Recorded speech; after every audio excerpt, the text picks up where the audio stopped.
ভোর দেখো নতুন আলো, আসছে নতুন দিন। উন্নয়নের গতি জানতে হচ্ছে বিকাশ মিটিং। বিকাশ হবে ঘরে ঘরে, বদলাবে সবার জীবন। রাজ্যবাসীর উন্নয়নে হবে প্রতি ঘরে সুশাসন, প্রতি ঘরে সুশাসন, প্রতি ঘরে সুশাসন। कल्याणपुर पान्दा पाइमानि यागुलो कल्याणपुर बीजेपी मण्डलनि बिसिंग कक्तमा थुमनाय रोगनि मांगबिलिव गोसावै फाइका 2023 विधानसभा चंगबारिनो तीनो कक सालायमानि अ पान्दा फाइ मानजाका हास्ते बीजेपी नि प्रेसिडेंट राजीव भट्टाचार्य 27 कल्याणपुर असेंबली प्रमोद नगरनि एमएलए पिनाकी दास चौधरी ते एडिटर नमिता देबबर्मा সমীকরণ হচ্ছে ত্রিপুরাতে কংগ্রেস সিপিএম এর হয়ে যাচ্ছে, ত্রিপুরা মাথা 12 অন্যান্য দলের কথা উল্লেখ করছে। তো আমাদের কাছে সেটা বড় চ্যালেঞ্জ না, কারণ চ্যালেঞ্জ আমরা মনে করি না, কারণ আমরা সুরমা বিধানসভা রিসেন্টলি আমাদের 4টি বিধানসভার উপনির্বাচন হয়েছে, সেখানে ভারতীয় জনতা পার্টি 3টেতেই ভারতীয় জনতা পার্টির পদ্মফুল ফুটেছে। বিশেষ করে সুরমা বিধানসভা, সেখানে প্রায় 45% জনজাতি অংশের মানুষের বসবাস, সেখানেও ত্রিপুরা মাথার ক্যান্ডিডেট ছিল, কিন্তু ভারতীয় জনতা পার্টি প্রার্থী সেখানে বিপুল ভোটে জয়যুক্ত হয়েছে। এতে প্রমাণিত যে ভারতীয় জনজাতি ক্ষেত্রেও ভারতীয় জনতা পার্টি যে কাজ করেছে সেই কাজের নিরিখে দাঁড়িয়ে ভারতীয় জনতা পার্টি জয় অবশ্যই। আচ্ছা, বিগত 25 বছরের তুলনায় এই বর্তমান সরকারের 5 বছর কল্যাণপুরে অভূতপূর্ব ডেভেলপ হয়েছে, যেটা এলাকার মানুষের দাবি। এই অর্থে কল্যাণপুরের বিধায়ক, কল্যাণপুরবাসীর জননেতা। তো আগামী বিধানসভা নির্বাচনে কি পিনাকি দাস চৌধুরী আপনাদের দলের প্রার্থী হচ্ছে? দেখুন, আপনাদের সামনে আমি এখনই বলে দিতে পারি যে আমি 60টি বিধানসভার কারা কারা প্রার্থী হচ্ছেন সেই তালিকা আপনাদের সামনে আমি বলে দিতে পারি। আমাদের যে পদ্মফুল সেটা আমাদের প্রতীক, এটাই আমাদের প্রার্থী।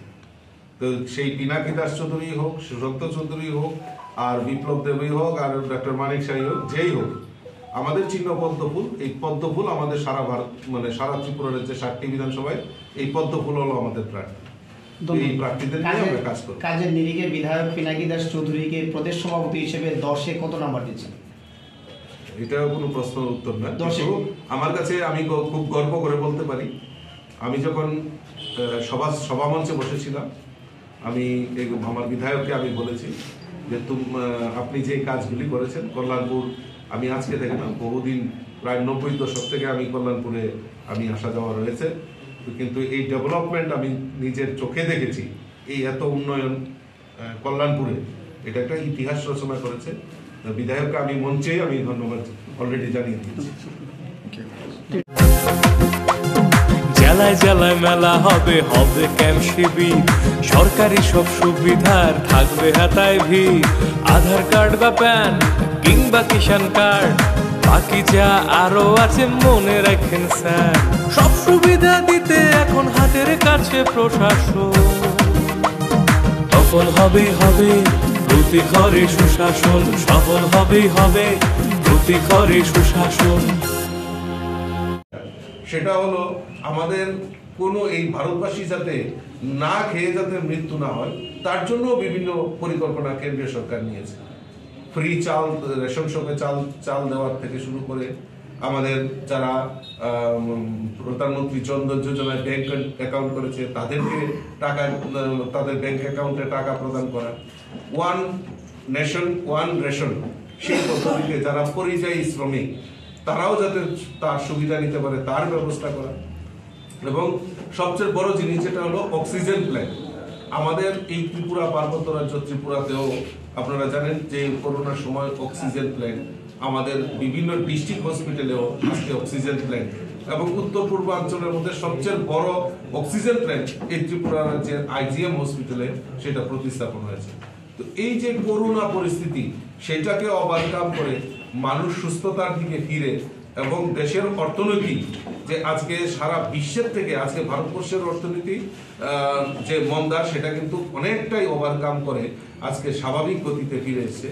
তাই দেশের প্রধানমন্ত্রীকে ধন্যবাদ জানাই, এবং সবচেয়ে বড় জিনিস সেটা হলো আমরা এই করোনা যুদ্ধে উপনীত হয়ে আমরা আজকে ফ্রি আমরা মুভমেন্ট করতে পারছি, তার জন্য দেশের প্রধানমন্ত্রীকে আপনাদের মাধ্যমে ধন্যবাদ জানাই। স্যার আরেকটা বিষয় স্যার, 2018-তে শূন্য থেকে লড়াই করেছেন, 2023-এ ক্ষমতায় থেকে লড়াই করছেন, কোনটা চ্যালেঞ্জিং বিষয়? 2018টা চ্যালেঞ্জিং বেশি ছিল, কারণ সেটা একটা পরিস্থিতি ছিল, পরিবেশ ছিল অন্যরকম। কারণ সন্ত্রাসবাদীদের সঙ্গে আমরা লড়াই করেছি।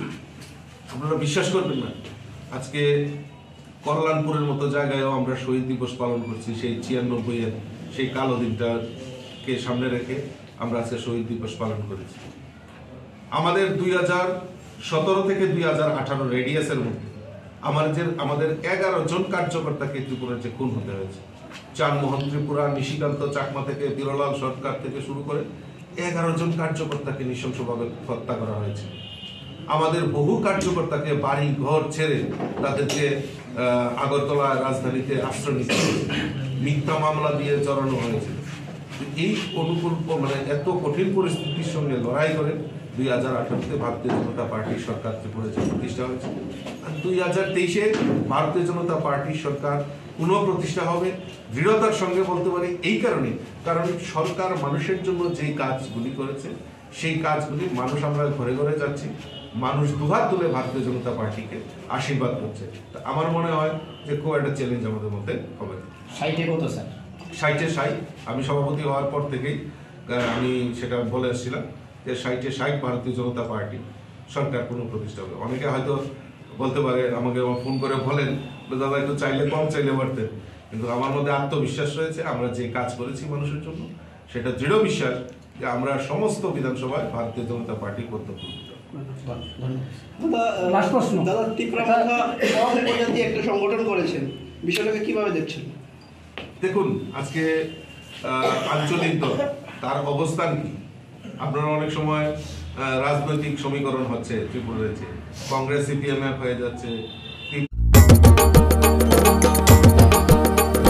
কেন্দ্র রাজ্যের যোজনা পাইতে না আর ভাবনা, সব প্রকল্পের সুবিধা পাইবা হাতে হাতে। মেলা শিবিরে আসবে সময় মতে, জনগণের উন্নয়নে মাঠে এখন প্রশাসন হবে নিশ্চয়ই, প্রতি ঘরে সুশাসন হবে নিশ্চয়ই, প্রতি ঘরে সুশাসন হবে নিশ্চয়ই, প্রতি ঘরে সুশাসন হবে নিশ্চয়ই, প্রতি ঘরে সুশাসন। আমাদের একটাই নির্বাচনী ইস্যু, সেটা হলো ডেভেলপমেন্ট। এই ডেভেলপমেন্ট ইস্যু আমাদের রাজ্যে, আমাদের সরকার 2018-তে প্রতিষ্ঠার পর একের পর এক যত পরিকল্পনা, আজকে সমাজের গরিব অংশের মানুষই হোক, শ্রমজীবী মানুষই হোক, আর আমার কৃষক বন্ধুই হোক, তাদের সুবিধার্থে তাদেরকে যেভাবে বেনিফিশিয়ারির মাধ্যমে তাদেরকে সরকারি সুযোগ সুবিধা পৌঁছে দিয়েছে, এটা আমাদের সবচেয়ে বড় গর্বের বিষয়। আজকে আপনারা দেখেছেন যে আমাদের বিভিন্ন একটা কর্মসূচি আমরা নিয়েছি ভারতীয় জনতা পার্টি, ঘর ঘর চলো নিয়ে। তার মাধ্যমে আমরা এই বিগত 4.5 বছরের সরকার কি কি কাজ করেছে সেইগুলো আমরা উল্লেখ করেছি, কিন্তু পাশাপাশি আমাদের বিধানসভা ভিত্তিক কি কি কাজ হয়েছে সেইগুলিও আমরা এটা লিফলেটের মাধ্যমে আমরা উল্লেখ করেছি। আপনারা জানেন যে ইতিমধ্যে আমাদের গরিব যারা রয়েছে তাদের পাকা বাড়ি নির্মাণের জন্য আমাদের সরকার উদ্যোগ গ্রহণ করেছে। প্রায় আমাদের সারা রাজ্যে প্রায় 3 লক্ষ গরিব পরিবারের মধ্যে প্রধানমন্ত্রী আবাস যোজনায় পাকা বাড়ি নির্মাণের ব্যবস্থা করেছে। আর কল্যাণপুরে তো আমি এসে শুনলাম যেটা প্রায় 3000-এর উপর পরিবার, গরিব পরিবারের কাছে সেই পাকা বাড়ির নির্মাণের ব্যবস্থা আমাদের সরকার করে দিয়েছে। প্রত্যেকের বাড়িতে, গরিবের বাড়িতে পাকা শৌচালয়, জলের ব্যবস্থা, বিদ্যুতের ব্যবস্থা, প্রধানমন্ত্রী উজ্জ্বলা জ্যোতি যোজনায় গ্যাসের কানেকশন, আজকে আয়ুষ্মান ভারত কার্ড, যাতে গরিবরা 5 লক্ষ টাকা পর্যন্ত তার চিকিৎসার জন্য আয়ুষ্মান কার্ড, এইটাও আমি কল্যাণপুরে এসে শুনলাম প্রায় 19,000-এর উপর সেখানে হয়েছে আয়ুষ্মান কার্ড, গরিবের কাছে পৌঁছে গেছে। তো আমাদের রেশন শপের মাধ্যমে 11টা নিত্য প্রয়োজনীয় জিনিস, চিনি, মুসুরি ডাল, সয়াবিন, চাপাতা, সমস্ত কিছু ন্যায্য মূল্যে সরকার যাতে গরিবরা ক্রয় করতে পারে তার ব্যবস্থা আমাদের সরকার করেছে।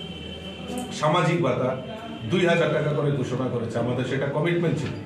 পাশাপাশি আরো 30,000 নতুন করে যাতে ভাতা যারা ভাতা প্রাপক, যারা ভাতা বঞ্চিত হয়েছে বিগত দিনে, তাদেরকে দেওয়ার কাজ আমাদের সরকার করেছে। তার নিরিখে দাঁড়িয়ে আমরা বলতে পারি যে আমরা ভারতীয় জনতা পার্টি সরকার এই ত্রিপুরা রাজ্যে পুনঃপ্রতিষ্ঠা হবেই।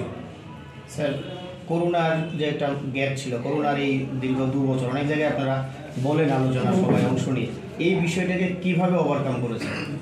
দেখুন, আমরা সৌভাগ্যবান এমন একজন দেশের প্রধানমন্ত্রীকে আমরা পেয়েছি, যার মাধ্যমে আজকে এই ভারতবর্ষ করোনা মুক্ত। আজকে সমস্ত বিশ্ব প্রায় 2 বছর অতিবাহিত হওয়ার পরেও, এই করোনায় আক্রান্ত হওয়ার পরেও আমাদের এই ভারতবর্ষের মানুষ আমরা সুরক্ষিত রয়েছি একটাই কারণ আমাদের দেশের প্রধানমন্ত্রী আমাদেরকে সুরক্ষা দিয়েছেন ভ্যাকসিনের মাধ্যমে।